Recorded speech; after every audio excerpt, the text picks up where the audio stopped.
നമസ്കാരം കുഞ്ഞുങ്ങളെ, എല്ലാവരും സുഖമായിരിക്കുന്നോ? നമ്മൾ കഴിഞ്ഞ ദിവസം മലയാളത്തിൻ്റെ മനസ്സ് നന്നാവട്ടെ എന്ന യൂണിറ്റിലെ ആദ്യത്തെ കവിത നമ്മൾ പഠിച്ചു അല്ലേ?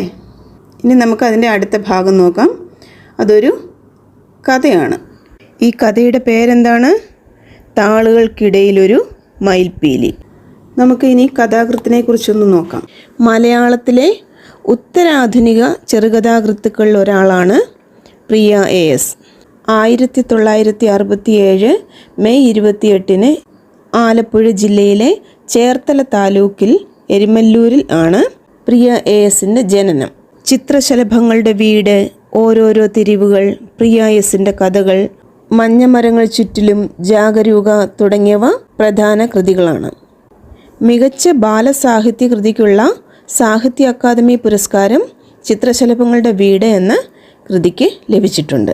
ചെറുകഥാ സമാഹാരങ്ങൾ, അനുഭവക്കുറിപ്പുകൾ, ബാലസാഹിത്യം, വിവർത്തനം തുടങ്ങിയവയെല്ലാം പ്രിയ ASൻ്റെ രചനകളിലുണ്ട്. മികച്ച ചെറുകഥാ സമാഹാരത്തിനുള്ള കേരള സാഹിത്യ അക്കാദമി അവാർഡ് ജാഗരൂകയ്ക്ക് ലഭിച്ചിട്ടുണ്ട്. ഇനി നമുക്ക് കഥയിലേക്ക് പോകാം. താളുകൾക്കിടയിലൊരു മയിൽപ്പീലി.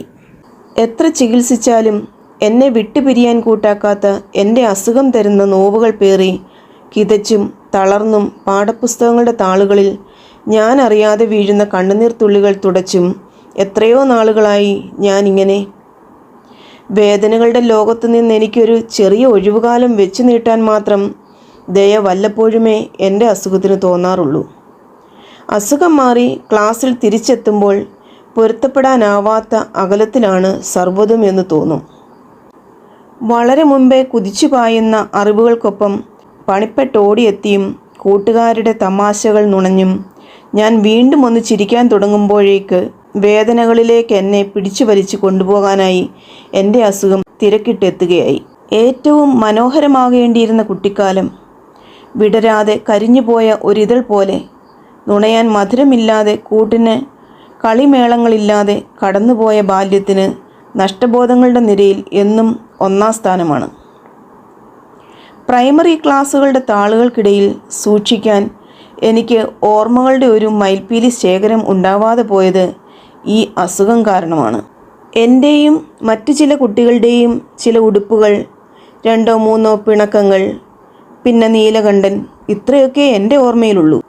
ഇവയിൽ ഏറ്റവും വ്യക്തവും പ്രകാശമാനവുമായത് നീലകണ്ഠനെക്കുറിച്ചുള്ള ഓർമ്മകളാണ്.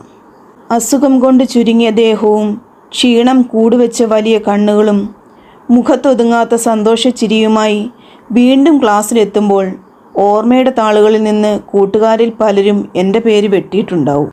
പാർവതിയമ്മ എന്ന ഞങ്ങളുടെ ജോലിക്കാരി ഒരു ദിവ്യ വസ്തു എന്ന പോലെ ചേർത്ത് പിടിച്ച് എന്നെ സ്കൂളിലേക്ക് കൊണ്ടുവരികയും സ്റ്റാഫ് റൂമിൽ നിന്ന് ടീച്ചേഴ്സ് ഇറങ്ങി വന്ന് എൻ്റെ കവിളിൽ തൊട്ട് വിശേഷങ്ങൾ ചോദിക്കുകയും ചെയ്യുമ്പോൾ എൻ്റെ ക്ലാസ്സിലെയും വേറെ ക്ലാസ്സിലെയും കുട്ടികൾ എനിക്ക് ചുറ്റും കൂടി നിന്ന് അപരിചിതത്വത്തോടെ എന്നെ നോക്കും.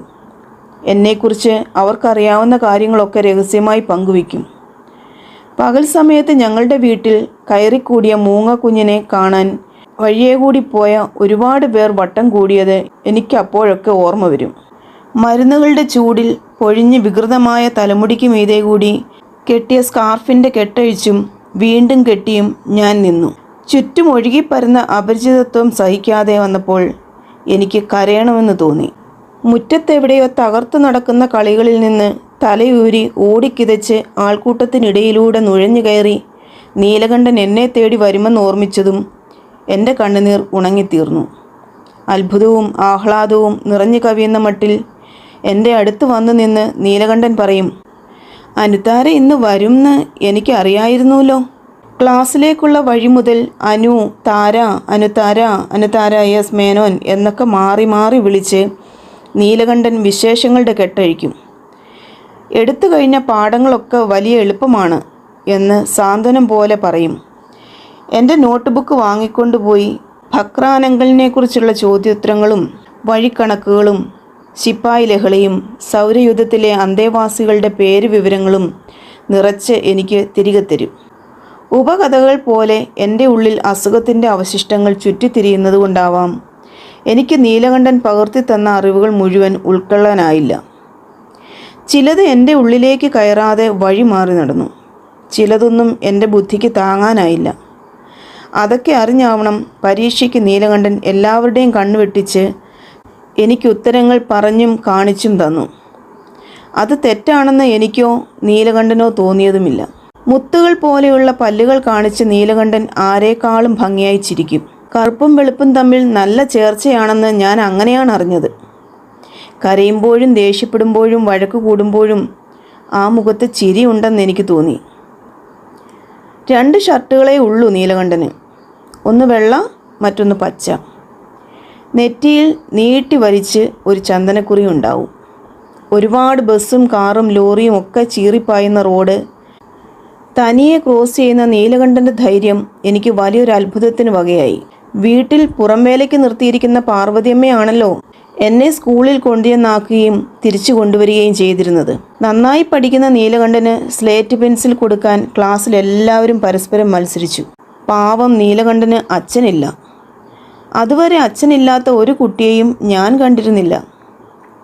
അച്ഛനില്ലാത്ത ഒരവസ്ഥയും ഉണ്ടാകാം എന്ന സത്യം എനിക്ക് ഒരേ സമയം ദുഃഖവും അത്ഭുതവുമായി. പുതിയ ചെരുപ്പ് വേണം, ഐസ്ക്രീം വേണം എന്നൊക്കെ പറയാനും, എട്ടുകാലിയെ കൊല്ലാനും, അസുഖം വന്നാൽ പൂ പോലെ എടുത്ത് തോളിലിട്ട് നടക്കാനും അച്ഛനില്ലാതെ നീലകണ്ഠൻ എത്ര വിഷമിക്കുന്നുണ്ടാവും എന്ന് ഓർത്തപ്പോഴൊക്കെ എൻ്റെ കണ്ണ് നിറഞ്ഞു.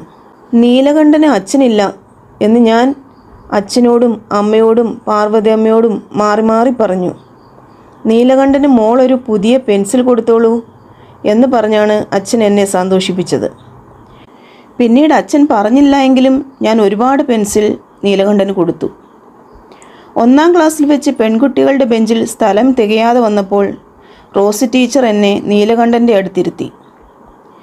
പിന്നെ പുതിയ ബെഞ്ചുകൾ എത്തിയിട്ടും പുതിയ ക്ലാസ്സിലേക്കായിട്ടും ഞാൻ സ്ഥാനം മാറിയില്ല. ക്ലാസ് എടുക്കുമ്പോൾ എല്ലാ കുട്ടികളും ഇടയ്ക്ക് എന്തെങ്കിലും വർത്തമാനം പറഞ്ഞു. നീലകണ്ഠൻ മാത്രം മുഴുവൻ ശ്രദ്ധയും ടീച്ചറിലാക്കി അനങ്ങാതിരുന്നു. രാവിലെ കണ്ട പൂമ്പാറ്റയുടെ കാര്യവും ഒരു പൂച്ചയെ അണ്ണാറക്കണ്ണൻ കളിയാക്കിയതും എല്ലാം പറയാൻ തോന്നിയെങ്കിലും നീലകണ്ഠനെ അനുകരിച്ച് ഞാൻ മിണ്ടാതെയിരുന്നു. ഇൻ്റർവെല്ലിന് നീലകണ്ഠൻ എനിക്ക് മയിൽപ്പീലിയും താമരമുട്ടും മഞ്ഞക്കിളിയുടെ തൂവലും ചെറുപുന്നയുടെ തളിരും തന്നു. ചായ പെൻസിൽ കൊണ്ട് ഞാൻ തന്നെ വരച്ച ചിത്രങ്ങളാണ് എനിക്ക് പകരം കൊടുക്കാനുണ്ടായിരുന്നത്. ഓരോ ചിത്രം കൊടുക്കുമ്പോഴും നീലകണ്ഠൻ്റെ കണ്ണുകൾ വിടർന്നു.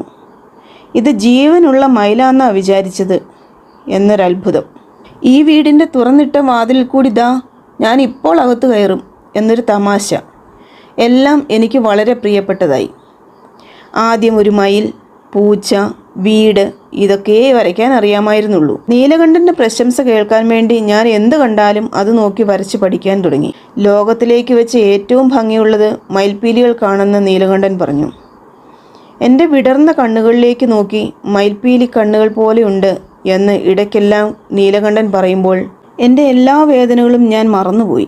5-ാം ക്ലാസ്സിലെത്തിയതോടെ ഞങ്ങളെല്ലാവരും വടക്കേ സ്കൂളിൽ ചേർന്നു. അതോടെ ഞാൻ തനിയെ സ്കൂളിൽ പോയി വരാൻ തുടങ്ങി. ഞങ്ങളുടെ ക്ലാസ്സിൽ പെൺകുട്ടികൾ മാത്രം, ആൺകുട്ടികൾ മാത്രമുള്ള ഒരു ക്ലാസ്സിലാണ് നീലകണ്ഠൻ എന്ന് ആരോ പറഞ്ഞു. അത്രയധികം കുട്ടികളും ക്ലാസ്സുകളുമുള്ള നെടുങ്കൻ സ്കൂളിൽ നീലകണ്ഠൻ പെരുമഴയത്തെ ഒരു തുള്ളി പോലെ. നിങ്ങളിപ്പോൾ വലിയ കുട്ടികളാണ്, പഠിക്കെന്ന് പറഞ്ഞിനി ആരും നിങ്ങളുടെ പുറകെ നടക്കില്ല, തനിയെ തോന്നി പഠിക്കണം എന്ന് ചുവന്ന മൂക്കുത്തിയും നക്ഷത്ര കണ്ണുമുള്ള ആതിര ടീച്ചർ പറഞ്ഞു.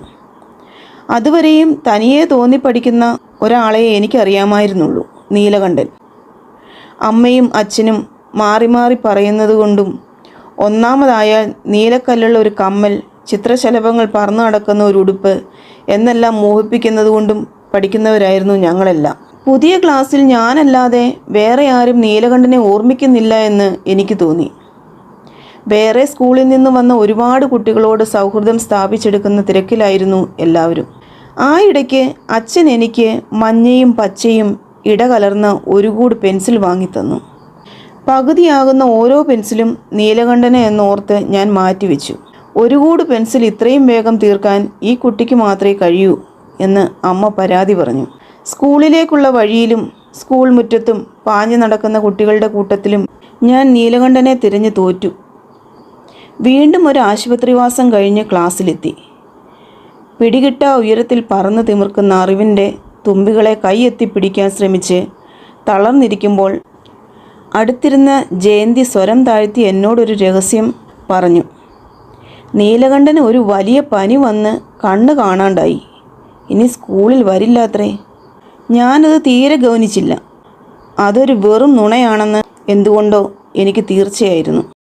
പിറ്റേന്ന് ശനിയാഴ്ചയായിരുന്നു. അപരിചിതമായ ഒരു സ്ത്രീ ശബ്ദം ഉറക്കെ സങ്കടപ്പെട്ടുള്ള കരച്ചിലായി മാറുന്നത് കേട്ടാണ് രാവിലെ ഞാൻ ഉണർന്നത്. ആര് കരയുന്നതും ഇഷ്ടമില്ലാതിരുന്ന ഞാൻ അവരെ ആരാണ് ഉപദ്രവിച്ചിട്ടുണ്ടാകുക എന്നാലോചിച്ച് മുൻവശത്തേക്ക് ഓടി. കൈലി ഉടുത്ത് ബ്ലൗസിന് മീതെ കൂടി നിറം മങ്ങിയ തോർത്തിട്ട് മെലിഞ്ഞുണങ്ങിയ ഒരു സ്ത്രീ ഇറയത്തിരുന്ന് കാൽമുട്ടിൽ മുഖം വെച്ച് തേങ്ങിക്കരയുന്നതിനരികെ നീലകണ്ഠൻ. പോണേന് മുമ്പ് മോളെ കാണാൻ വരണമെന്ന് വാശിയല്ലായിരുന്നു ഇവന്. എന്നെ ചേർത്ത് പിടിച്ച് നീലകണ്ഠൻ്റെ അമ്മ കരഞ്ഞു. എന്താണ് അവർ പറയുന്നത്?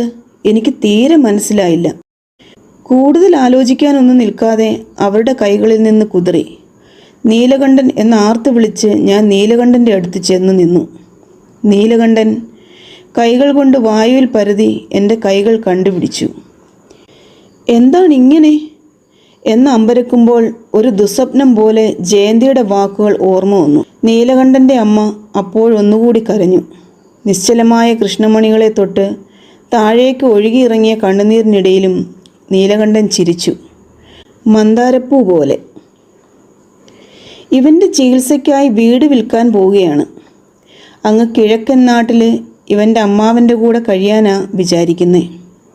നീലകണ്ഠൻ്റെ അമ്മയ്ക്ക് കരഞ്ഞു കരഞ്ഞ് ഒച്ചയിടറി. ശബ്ദമില്ലാത്ത കരച്ചിലേക്കെത്തിയ അവരെ അമ്മ അകത്തേക്ക് കൂട്ടിക്കൊണ്ടുപോയി. നീലകണ്ഠൻ എനിക്ക് ഒരു കെട്ട് ചെറുപുന്നത്തളിര് കൊണ്ടുവന്നിരുന്നു. തളിർത്ത് നിൽക്കുന്ന ചെറുപുന്ന കണ്ടാൽ ചെത്തി പൂത്തതുപോലെ തോന്നും എന്ന് നീലകണ്ഠൻ പറയാറുള്ളത് ഓർത്തു നിൽക്കുമ്പോൾ നീലകണ്ഠൻ്റെ ശബ്ദം ഒരു വിറയലോടെ വന്ന് എന്നെ തൊട്ടു. അത് വെട്ടി വിറ്റു. തീർത്താലും തീരാണ്ടല്ലേ കടം. അതോടെ എൻ്റെ കരച്ചിലിൻ്റെ ശക്തി കൂടി. അയ്യോ, എന്തിനാ ഇങ്ങനെ കരയണത്? നോക്ക്, ഞാൻ കരയണില്ലല്ലോ. നീലകണ്ഠൻ എന്നെ സമാധാനിപ്പിച്ചു. പിന്നെ ഞങ്ങൾ കൈ കോർത്ത് പിടിച്ചുകൊണ്ട് ചവിട്ടുപടിയിലിരുന്നു. കുഞ്ഞമ്മ വാങ്ങിത്തന്ന പാദസരം തൊട്ടു നോക്കി, ഹായ്, നല്ല ഭംഗിയുണ്ട് എന്ന് നീലകണ്ഠൻ പറഞ്ഞു. ഓരോ മുറിയിലും കൂടി കയറി ഇറങ്ങുമ്പോൾ എത്ര വലിയ വീടാ എന്ന് നീലകണ്ഠൻ അത്ഭുതപ്പെട്ടു. എൻ്റെ മുറിയിലെത്തിയപ്പോൾ പുസ്തകത്താളുകൾ മറിച്ചു നോക്കി. ഇപ്പോൾ ഏത് പാഠമാണ് എടുക്കുന്നത്? അതൊന്ന് വായിച്ചേ, കേൾക്കട്ടെ എന്ന് സ്വപ്നത്തിൽ എന്ന പോലെ പറഞ്ഞു. അമ്മ കൊടുത്ത പഴയ സാരികളും കുറച്ച് രൂപയുമായി നിന്ന നീലകണ്ഠൻ്റെ അമ്മ പോകാൻ നേരം വീണ്ടും കരഞ്ഞു. ശേഖരിച്ചു വെച്ച പെൻസിലെല്ലാം കയ്യിൽ വെച്ച് കൊടുക്കുമ്പോൾ നീലകണ്ഠൻ്റെ ചിരി മങ്ങി. ഇനി എനിക്കെന്തിനാ പെൻസില്? എന്നിട്ട് ഇത്തിരി നേരം കഴിഞ്ഞ് ചോദിച്ചു, ഇതിനെന്താ നിറം? ഇതിനോ? കൈ കോർത്ത് പിടിച്ചുകൊണ്ട് ഞങ്ങൾ റോഡ് വരെ നടന്നു. ഇനി എൻ്റെ പങ്കും കൂടി അനുതാര പഠിച്ചോളൂ എന്ന് ഒരു വലിയ തമാശ പോലെ പറഞ്ഞ് ഈറനായ ഒരു പൊട്ടിച്ചിരി ഉതിർത്ത് നീലകണ്ഠൻ നടന്നു നീങ്ങി.